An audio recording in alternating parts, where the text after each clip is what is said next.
সেটি বৈচিত্র্যময় মৌলভীবাজার যে ভাই কত সুন্দর দৃশ্য রয়েছে আর কত রকমের প্রকৃতি রয়েছে আমাদের জানা নেই। আমরা এখানে স্থানীয় হলে আমার জানা নেই, আমি চেষ্টা করি যে শ্রীমঙ্গলের যে সৌন্দর্য আছে সেটা এই হ্যালো শ্রীমঙ্গলের মাধ্যমে আপনাদের সামনে তুলে ধরার। কিন্তু আমাদের চেষ্টা সবসময় সফল হয় না। সবাই হয়তো আমাদের ভিডিও দেখে না, মিউজিক ছাড়া ভিডিও সবাই দেখতে চায় না, সবাই মিউজিক চায়। আমি সাধারণত মিউজিক ইউজ করি না এবং অ্যাড করি না। এতে আপনি দেখলে দেখবেন, না দেখলে না, এতে আমার কোনো যায় আসে না। যারা দেখে তাদেরকে ধন্যবাদ জানাবো, আর যারা দেখে না তাদেরকে বলবো যে আপনারাও ন্যাচারাল ভিডিও দেখেন, আপনার ভালো লাগবে। যতদূর যাবে দৃষ্টিনন্দন প্রকৃতি, আমরা একটু অন্য সাইডটা দেখাই, সেটা আপনাদের ভালো লাগবে। আসুন আমার সাথে, দেখি আপনাদের আমরা আজকে কী দেখাতে পারি।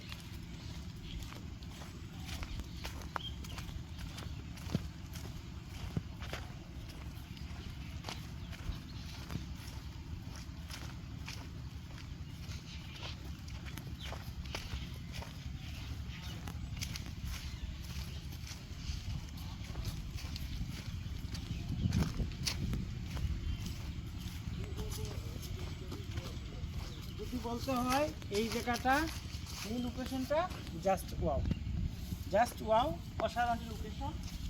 আর এখানে আসলে আপনার ভালো না লেগে উপায় নেই। আমরা আমার ভাগনাকে বলবো উপরে যাওয়ার জন্য, তুমি ওইখান থেকে গিয়ে আমার পুরো লোকেশনটা একটু দেখানোর চেষ্টা। আমরা এই গাছগুলিতে বলা হয় সাধারণত সয়াবিনের গাছ, এবং এখানে সয়াবিনের যে ইয়া হয় সেটা খুবই সুন্দর, এবং পুরো সয়াবিন যখন ধরতো আপনাদের সুন্দর লাগতো, এবং এটা একটা বিজনেস হতে পারতো। তখন সেইভাবে কিন্তু পরিচর্যা না হওয়ার কারণে যে যেরকমের থাকাটা সেরকমের নেই, যার কারণে অনেকটা দৃশ্যমান পথ পরিবর্তন হয়েছে।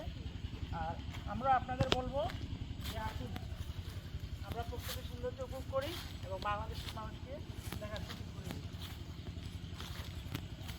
আমরা পুরা জায়গাটা আপনারা দেখাই, থাকি না কোনায় চলে যাও। এই হচ্ছে পুরা জায়গাটি, খুব পুরার থেকে ধরো, এই হচ্ছে পুরা জায়গা।